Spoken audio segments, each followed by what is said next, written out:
Good day, everyone, and welcome to 12 at 12. I am Ellyn Norris, and I'm actually going to present today. Today, I wanted to do something a little bit different. It's called Inspiration and New Techniques Capturing the Aurora Borealis. Note that there is a handout for this session. I put it in the handouts panel there in case you want to go over this information. There's quite a bit to get through. So why am I presenting? It's not just a photo-based presentation. I'm talking about inspiration as an educator and staying in touch with the skills that I need to teach my students the best way I can. So in this particular slide, I'm talking about light quality changes. Iceland's one of my favorite places on Earth. I've traveled there a dozen times since 2012. Taking people on photo tours, teaching at a local college. But a really big thing happened to me after about maybe my fourth visit there, and that was the awareness of how the light is so amazing there in the winter. I was invited to come teach at a college there in the end of November, and I feared the idea of going to a place with only 4 hours of light at that time. However, the photo on the right side shows how beautiful the light quality can be, capturing the same subject as the waterfall of Skogafoss. And as you see, the warm light on the right versus the cool light on the left, the shadows, the long shadows cast from the people and the cliffs surrounding, the mood was just unbelievable. And so just so you know, these photos were taken at the very same time. They were midday. But because during the end of November, there's such limited light, what you have is sunrise and sunset within 4 hours. So the light stays warm and the shadows long. So huge inspiration. Also on that trip was the first time I was able to capture the Northern Lights. The first time I saw them was on an airplane in Northern Canada. I glanced out the window to see them dancing off the snow, which was amazing to me. So I have a friend in Iceland who had her boyfriend was a tour guide, and he calls me up when I'm over there at the end of November and says, "Ellyn, I got a spot in my van. Do you want to come?" I'm like, "Sure." So what I did was I was out to 4 a.m. Chasing these lights in the west side of Iceland, and I got this shot, which I'm happy with. I look at it and it has such amazing memories to me. But then I realized I went out and approached it as a night photographer in a different way, maybe a city night photographer, maybe someone not so aware of astrophotography or how the lights move and so on. So from this original image that I got, it made me, first of all, want to go to Iceland instead of June when there's all light, to go in September and March where it's the height of the Northern Lights activity. So I thought I'd share it with you because it's kind of an interesting phenomenon on our planet. So first off, what is the aurora? What causes it? Basically, solar storms from the sun, they explode, and these solar winds carry the particles to our atmosphere. And if it hits our inner magnetosphere, we see the aurora. And because when the particles are hitting Earth, our magnetic poles are pulling the particles up to the north and the south. So they happen at the same time, which is an interesting part about the Aurora Borealis. The southern one is called something else. I can't remember what it's called, but it's not as vivid and bright, and likely to do with the temperature. So how can we predict where and when? Well, another thing that draws me to the Northern Lights is we can predict all we want, but sometimes they just don't happen. And sometimes they happen when you don't expect them. And I think there's very little things in our life these days with technology that kind of follow that. So that intrigues me as a photographer. So the aurora can happen any time of year, but the peaks, as I mentioned, are in March and September, and that has to do with the equinoxes. You absolutely need darkness to see the aurora. Solar storms happen on the sun all the time, and particles go to Earth all the time, but we can only see them in the dark. So you also need clear or partially clear skies to see it. So if you have full, overcast, you're not going to see any of the light. And so each aurora zone has a magnetic midnight when the magnetic pole and the sun are in alignment. So in Reykjavik, Iceland, it's 11 p.m., whereas in, I think, Alaska is at 1:30 p.m. So that's a time when really the height of the magnetic pole that the lights could pull, the magnets could pull the particles and make the lights happen. And I start predicting the lights before my trip, before I get over there, 27 days out. And the reason being is that the sun, one sun day is equal to 27 Earth days. So I can look at it 27 days prior and say, okay, were there any sunstorms going on then? And were there any lights going on 27 days ago? And good chances that it can happen. Also 3 days out for weather. And as I mentioned, predictions are not 100%. I've had, like, it said it would be, the scale is out of 0 to 9 in Iceland in their charts. And I've been out when it said it would be a 6 and not seen a thing. So that's a little disappointing. So the characteristics of aurora color and movement. Colors appear at different distances in the atmosphere, and they relate to the gases of the electrons that collide.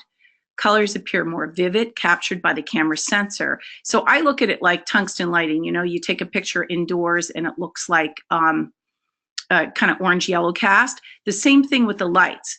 I've seen it as vivid as, you know, it has to be pretty high in the scale for you to see the color as the camera captures. However, a lot of people ask me when they see my images, did I change them? And well, I do basic adjustments, but I don't do anything out of the ordinary. It's just how the camera sensor captures the colors. The movements also can look like folds in a curtain and also like gemstone baguettes forming. And actually the lights, if they're bright enough and strong enough, you can hear them. It kind of sounds like electricity, which is kind of cool. The colors of the aurora are green and red, and they occur when the electrons collide with atoms of atomic oxygen. Blue tinged vertical rays appear when electrons are impacted with ionized molecules of nitrogen, and magenta appear when electrons impact molecules of nitrogen and oxygen. So there's different mixes of particles that create, and gases that create the different colors. And you have to keep in mind, I come from a very artistic background. So the fact that I'm geeking out like this is so inspiring, you know, for me, you know, to go in a different direction in a way. So shooting the night differently. Normally, we do a high f-stop, f8 and above, but you actually have to use the lowest f-stop. So I bought myself a 20 millimeter Sigma art lens with a f1.8. And, you know, that's astrophotography. That's good for. And the reason being is that you want your ISO to stay low. So you need to work faster than normal astrophotography images. You want to capture those curtains that I'll show you in a bit here. So you definitely want to keep your ISO at 800 or below if possible. I've been able to shoot them at 400, but 800 is generally a good place to go because most of our lenses still work pretty well with digital noise and grain at 800. So low f-stop, prime lens, preferably a wide angle. And with wind being a factor, you definitely need a tripod that's secured. And I have a hook in the middle of my tripod where I can attach my camera bag or a rock bag. Okay, why average night exposure doesn't work? As I mentioned, to capture the curtains of light and the lights move, you don't want just a blur like a cloud of color. You want to actually capture the energy and action of it. So factors such as the moon, reflective quality of surroundings and time of day, twilight versus full night darkness, influence your exposure.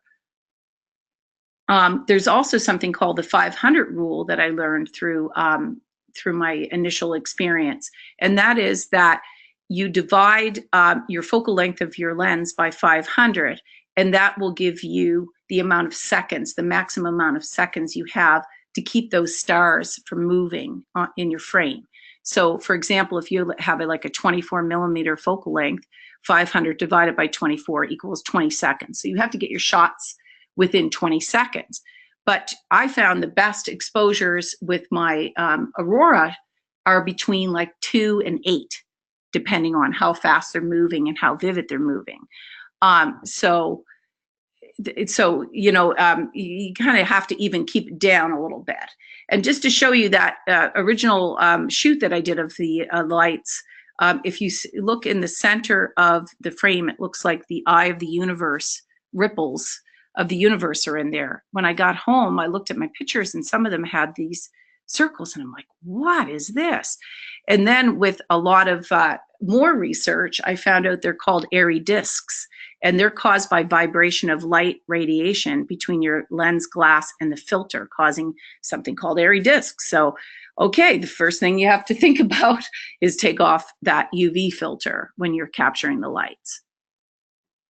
Also, I got to know some different settings in my camera that I hadn't before, and that being I could set my exposure to noise reduction so that I would have better quality images for noise.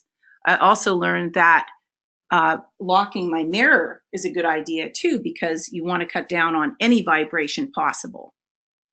And then also I can set it to interval timer. So once I'm set up and I'm focused, I can absolutely be able to help other people set up, and my camera will continue to take pictures. Critical focus is the hardest thing to do. And I found that zooming in on my playback screen and focusing on something is really key in getting my focus right. Composition's important. You don't want to just photograph the lights. You need some sort of element, and I will show you in the pictures now some of the compositions that I chose. I scout out areas to photograph the lights if I know they're happening in a particular area. And this image is breaking the rules. Well, they said a full moon's not usually a good idea, but I was actually really happy with this picture. It was one of the harvest moons in October that really, like maybe, I think it was October 1st, that kind of gave a little bit of daylight in the picture, but also some beautiful color. This one, I searched for trees in Iceland, which is hard to find. And this was a golf course outside of Reykjavik, and the lights were going like gemstones that night. So this is an example of me using the 20mm lens. I'm capturing a little clearer in terms of the stars and getting color. Also, to show you the curtain difference, this is a shorter second. If you notice in the just above the top of the mountain there's some lines. Those are called the curtains. And here's a shot that was taken with a longer exposure of the same scene, and you can see how the curtains aren't as evident. So with all this experimentation, of course, and time and time again, has taught me that I can become a student again, and I can learn things, and I can understand how it is to be a student and be maybe a little bit frustrated in trying to learn things. The colder it is, the better it is. If you notice in the far background here, the green is really bright in the purple, and that's because it's bouncing off the snow. Also, you can see different objects. This is almost like a bird to me. This one I captured last fall with the little church in there. I was very happy because I'm working on a series that this image works perfectly with that little church at the bottom with the aurora.